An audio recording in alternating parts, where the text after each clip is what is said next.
Olá, vamos seguir com a nossa aula sobre globalização, continuando o tema sobre revoluções industriais. Nesse bloco, falamos sobre a terceira revolução industrial, e talvez assim aqui seja mais importante estar por dentro devido à atualidade dela, aquilo que impacta em todos os processos atuais, né? Inclusive não só de capacidade produtiva, mas de relações globais de produção, da própria cadeia produtiva de valor global. Tá?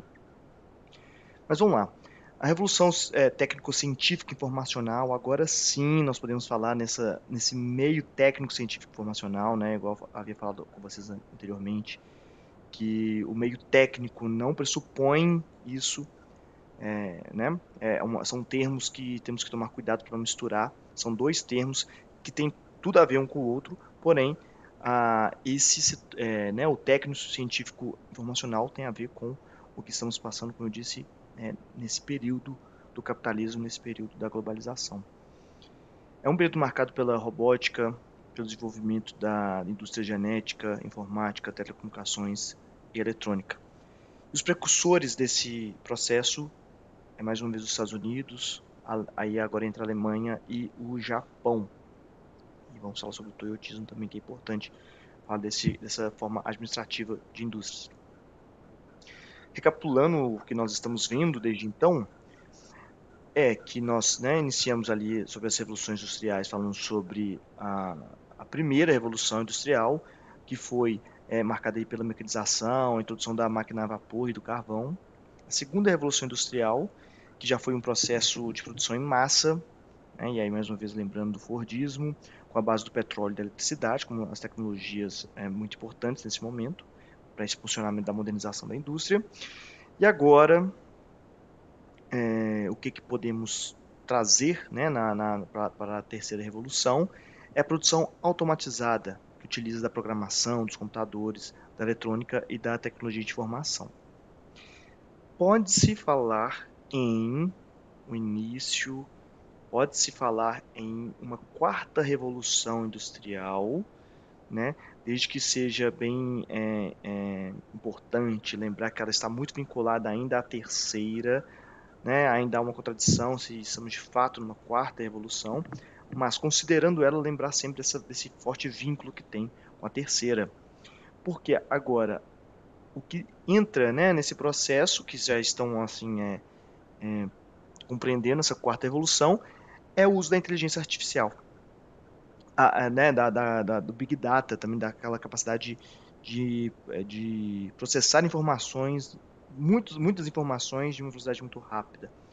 Então, e além disso, também a internet, a virtualização dessas trocas, né? Então, é um reforço daquilo que a terceira revolução industrial já vinha apontando, né? Por isso esse forte vínculo. Mas a terceira revolução industrial, podemos dizer que ela foi muito impulsionada ali, aí vamos resgatar a questão da história do Plano Marshall, que foi aquele programa de recuperação econômica promovido pelos Estados Unidos para salvar a Europa Ocidental pós-Segunda Guerra, que estava devastada, né? E essa recuperação econômica, ela vem dos Estados Unidos, que nesse momento estava num espaço de privilégio muito grande, pois não havia sido atingido diretamente, né, o seu território civil não havia sido atingido, então sua base industrial, enfim, né, estava intacta.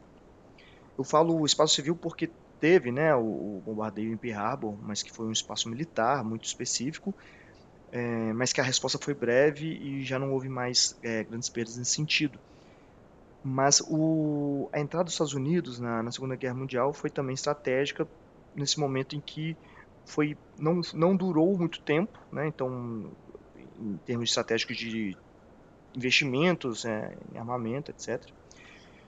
E também aquele pátio industrial intacto conseguiu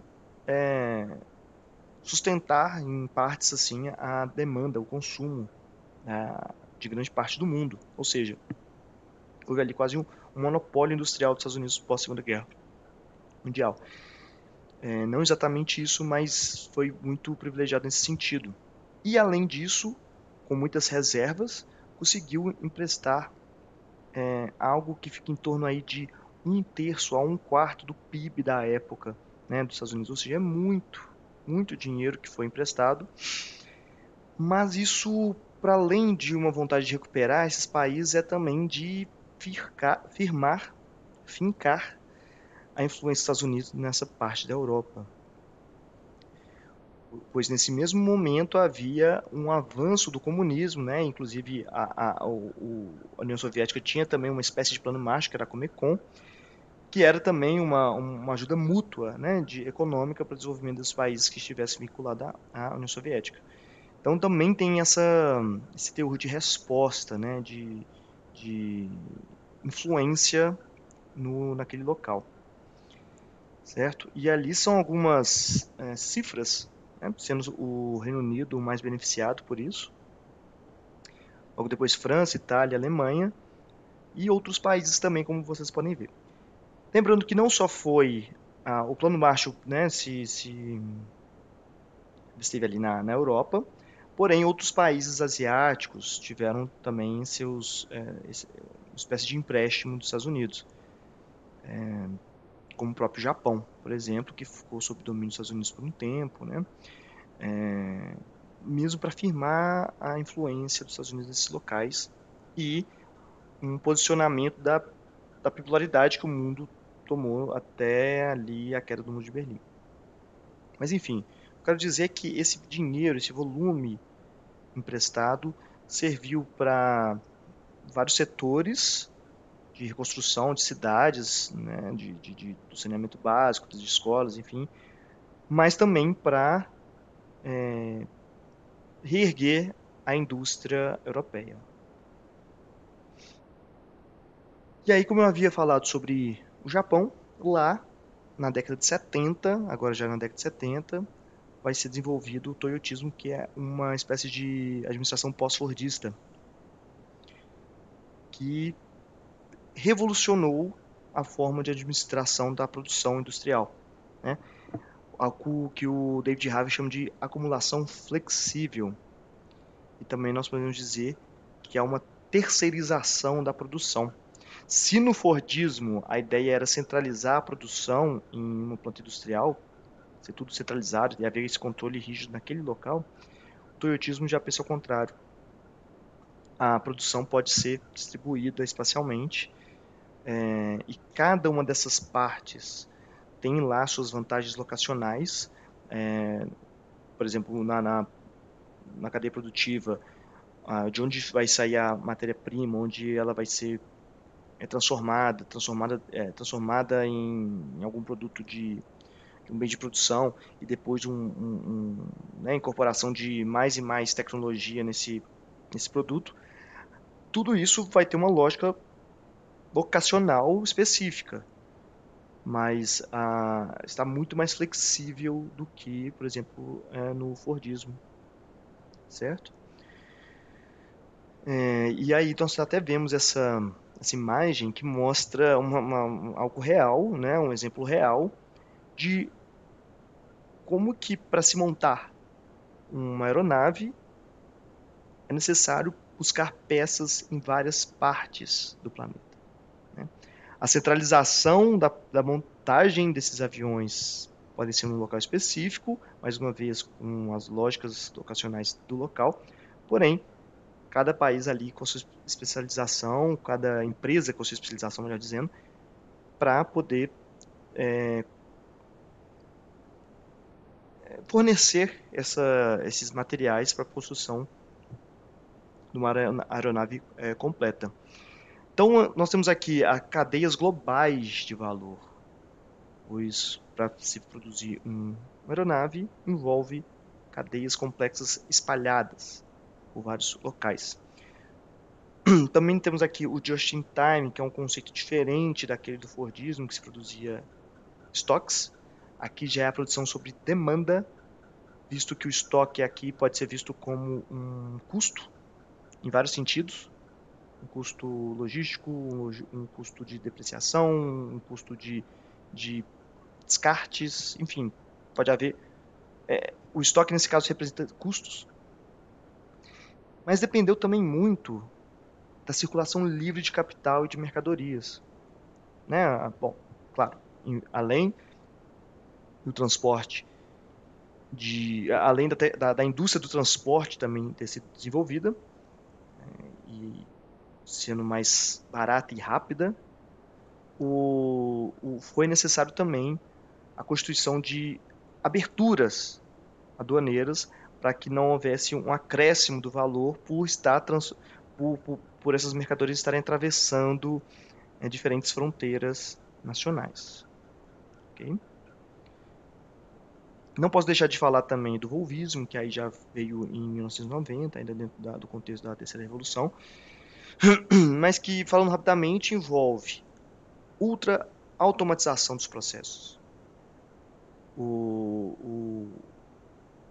Os processos, há um investimento grande na automatização, né? Ao mesmo tempo um investimento muito grande no funcionário, que é muito qualificado e bem remunerado, porém com uma menor escala de necessidade de mão de obra devido a essa grande automatização. Há também uma informatização do processo, a flexibilização aqui também ocorre, principalmente do próprio regime de trabalho. Como eu disse já, uma grande qualificação dos funcionários que envolvem, então estão ligados ao setor da tecnologia, de serem bem remunerados, ter uma renda alta.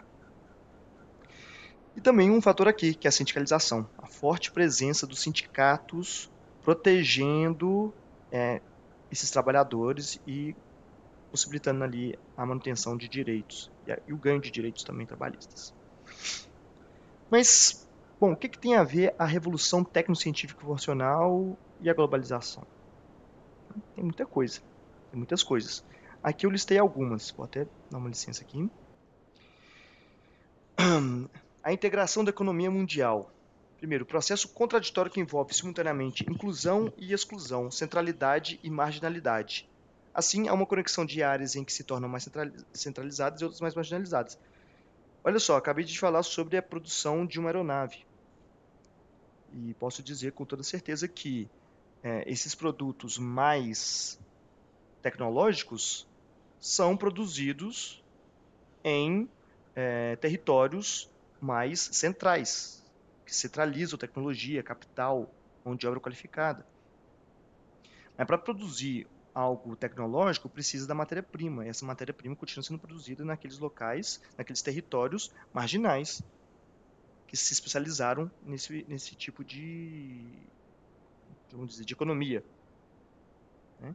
Então, é uma inclusão econômica, mas ao mesmo tempo uma exclusão, visto que o processo como eu falei lá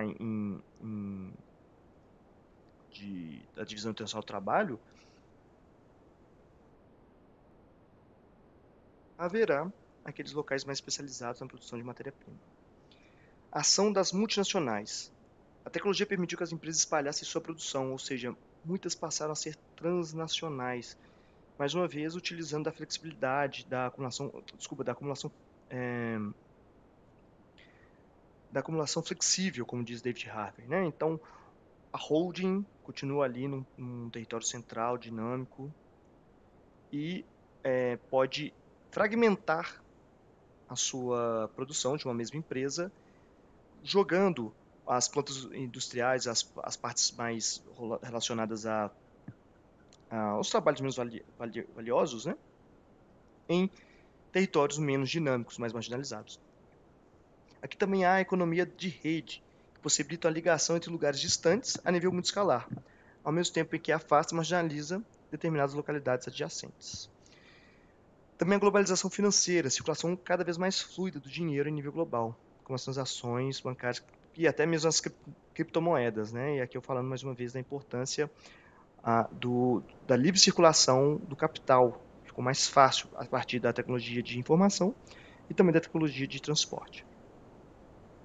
O desenvolvimento técnico-informacional, também as tecnologias criaram a infraestrutura da globalização, mas passaram a ser encomendadas por grupos Quem pode pagar por elas determina seu destino e alcance. Ou seja, o acesso a essa informação não é igual. Podemos fazer até um link e pensar nessas ferramentas de inteligência artificial que, se elas se desenvolverem e aquelas que realmente se tornarem inteligência artificial desenvolvida forem pagas, nós estamos assistindo, né,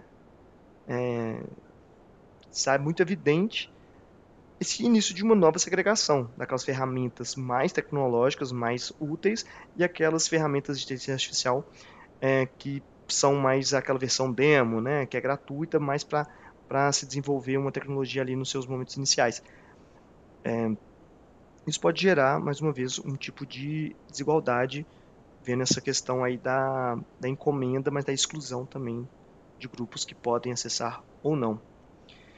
E aqui também há os blocos econômicos, né, os países que, para sobreviver à globalização, tentam se firmar ali em algum bloco econômico para poder, né, de alguma forma, se desviar dessa grande competitividade em nível global. Pensando nisso, né, que as distâncias, como diz ali, foram relativizadas com as tecnologias, mas a proximidade que esses blocos possuem continuou trazendo vantagem, especialmente no que concerne a questão de integração. Então, nós assistimos à perpetuação desses blocos, mesmo que em alguma esfera no campo do neoliberalismo, haja já também uma fragmentação de alguns deles, pensando nas relações bilaterais. Certo? Aqui é muito importante também dizer que a globalização foi prevista, né, já por Marx e Engels, dizendo que a globalização é um desejo do capitalismo. Eles colocam isso no Manifesto Comunista, dizendo que a burguesia pretende, de alguma forma, colocar toda a parcela, todo fragmento do planeta dentro dessa cadeia de produção de valor, né, global. Então, é um desenvolvimento do próprio capitalismo, certo? Mas lembrando que a tecnologia é apenas uma ferramenta dela. Isso que o Milton Santos está falando. Ele diz que a globalização ocasiona uma compartimentação do território, uma fragmentação e uma segregação. É algo meio contraditório, mas que é típico dos efeitos da globalização. O uso da tecnologia traz consequências positivas e negativas para diferentes grupos, como eu dei algum exemplo aqui, mas nós podemos ver vários outros tipos de exemplo que a tecnologia pode trazer, em algum caso, um benefício, e a mesma tecnologia um malefício para outros grupos. Além disso, mais uma vez lembrando, o acesso à tecnologia nem é sempre da mesma forma. Né? Milton Santos afirma que vários grupos são afetados pela globalização, pois a tecnologia está sob domínio de grupos menores. Sim, aqui está falando da intencionalidade da ciência, que ela não é neutra e não visa só o desenvolvimento tecnológico, mas visa aquilo que as empresas estão patrocinando. Isso é o que nós vamos falar sobre tecnopolos. Desculpa, na verdade, preciso citar isso. Durante o toyotismo, cria esses tecnopolos, que é a junção das indústrias, empresas e universidades, que se financiam entre si, as indústrias, as empresas financiando a produção, mas também a produção de conhecimento. Então, o financiamento dessas empresas, o financiamento privado na universidade visa muito essa intencionalidade da ciência. É produzir tecnologia que sirva para mim e não produzir tecnologia que não sirva para mim. Isso é muito importante também entender. E aqui a gente tem vou trazer para vocês aqui uma questão do próprio Milton Santos, tá? Vamos direcionar bastante a nossa leitura da globalização em Milton Santos, porque é um geógrafo de grande impacto brasileiro e que tem muito dele ali nas provas, né? Nesse livro, Por uma Outra Globalização, do Pensamento Único à Consciência Universal, ele fala que a globalização pode ter essas três formas de manifestação. A globalização como uma fábula, ele vai desmistificar o que é a globalização. Né? Se tem um pensamento que é globalização, ele vai desmistificar isso. A globalização como uma realidade, então ele fala, olha, na verdade a globalização funciona dessa forma, opera desse jeito. E também coloca como podemos fazer uma globalização, então. né, de fato, que atenda de fato à humanidade. Mas vamos lá, a globalização como fábula, o mundo tal como nos fazem crer que é, né? Primeiro, ele desmente essas crenças. Aquela ideia de aldeia global. Bom, a integração informacional pode ser em grande parte verdade, mas não tem a totalidade dos fatos em escala global. Dessa forma, é possível conhecer apenas parte dos fatos. Aquela ideia da aldeia global, em que nós agora temos acesso a tudo que acontece o tempo todo, está tudo diante dos nossos olhos, basta ter acesso à informação, isso não é verdade, isso é só uma totalidade, uma parte dos fatos, não a totalidade, por conta da própria intencionalidade do que é mostrado, do que não é, daquilo onde tem mais foco, né, de demonstração e aquilo que não tem. Encurtamento da ciência, das distâncias. É um encurtamento de distância para poucos. A tecnologia permite que se percorra grandes distâncias em grande velocidade, mas essas técnicas não estão ao alcance de todos. Para ter um exemplo disso, basta ver a inviabilidade econômica de todos vamos colocar aqui os brasileiros viajarem de avião. Ainda não é uma realidade para o brasileiro, né, a viagem de avião, por exemplo. Isso só para pegar um exemplo. Devido aos custos, essas viagens intercontinentais não é realidade para a maior parte da população mundial. Não tem um dado em si, mas em torno de 90% não tem acesso à transição intercontinental, por conta do preço, do custo que é isso. Né? Morte do Estado também, aquela ideia de que os Estados perderiam força diante da quebra ali das fronteiras. Na verdade, o Estado continua com uma relevância muito forte. Mesmo diante da neoliberalização da economia, os Estados continuam exercendo grande importância no processo político e econômico da economia, tá? De forma geral. E também aquela ideia da homogeneização global local, ou seja, que todos os locais seriam homogeneizados no contexto global. Isso é e não é, né? É um contraditório, pois tem uma homogeneização em algumas partes, mas ao mesmo tempo reforça características locais. Pois aí, como diz, né, o conceito de lugar não morreu, mas atualmente é mais complexo. Há aspectos compartilhados em todo o globo, mas mantém-se vivo, né, os valores locais. Ou seja, os lugares tornam-se cada vez mais locais. Esse termo está falando ali do pensar global, mas atuar localmente, né? Isso foi algo reforçado pela globalização, mesmo que seja de forma contraditória. A globalização como perversidade, o mundo tal como ele é. Então ele vai colocar aí que a globalização, na verdade, ela é excludente, né? A integração não gerou e a homogeneização não são diferentes. Na verdade, essa integração foi excludente. Não são todos que têm acesso a essa integração. O meio técnico-científico formacional viabiliza essa globalização, mas as técnicas estão a serviço de poucos. Tá?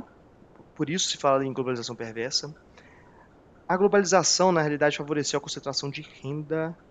Vamos observar aí os efeitos da pandemia, do Covid-19. Isso gerou mais bilionários, devido à forma como as coisas já são. Né? Ou aqueles que têm mais acesso à tecnologia, aqueles que têm mais acesso ao poder do capital, só se favoreceram nesse processo. Gerando, assim, uma pobreza estrutural globalizada. E, por fim, a tecnologia permite a fluidez do capital. Se a mão de obra estiver cara em um local, as empresas fecham ali e vão para outro local explorar o capital. Por isso que se fala muito, se taxar grandes riquezas, o capital foge daqui. De certo modo, pode até ser verdade, porque o capital tem essa flexibilidade, né, é possível fazer essa mudança rápida, relativamente rápida de investimento de um local para o outro.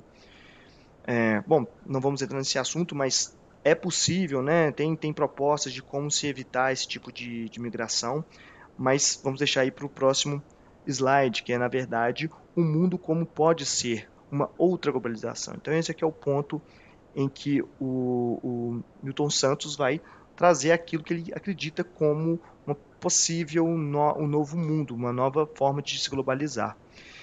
E aí ele diz o seguinte, Todavia, podemos pensar na construção de um outro mundo, mediante uma globalização mais humana. As bases materiais do período atual são, entre outras, a unicidade da técnica, a convergência dos momentos e do conhecimento do planeta. É nessas bases técnicas, ou seja, nas mesmas tecnologias que temos atualmente, que o grande capital se apoia para construir a globalização perversa de que falamos acima. Mas essa mesma base técnica poderão servir a outros objetivos, se forem postas a serviço de outros fundamentos sociais e políticos. Usar as mesmas tecnologias que tem hoje podem estar mais acessíveis. Técnicas que hoje excluem podem incluir. Sejamos mais claros, os instrumentos atuais da universalização, dos quais costumamos dizer que eliminam o tempo e reduzem o espaço, só realizam esse milagre para alguns. Quantos, na realidade, podem beneficiar-se de facilidades de contato criadas à escala mundial, pelo avião, pelo telefone? E aí, mais ou menos, né, voltando aí à questão do transporte de alta velocidade. Quantos, igualmente, podem ter acesso à difusão de um saber multiplicado e universalizado? As próprias estradas de rodagem que se expandem dentro de cada país e as próprias ruas dentro de cada cidade somente são utilizadas por alguns. Então, ele colocando aqui que toda essa tecnologia, todo esse logro, né, que o mundo vem ganhando a partir do avanço tecnológico, continua sendo para poucos. Então, ao mesmo tempo que gera tecnologias incríveis, mantém a pobreza como ela é há milênios. Né? Então, isso aí é uma contradição que ele defende mudar, uma globalização que seja de fato humana. Pessoal, a aula hoje foi um pouco maior, porque tem muito assunto para se dizer sobre isso, né? Mas na próxima vamos continuar, vamos falar sobre outros temas mais pontuais que podem ser explorados e podem de alguma forma ali ser cobrados na prova, tá bom? Agradeço e até a próxima.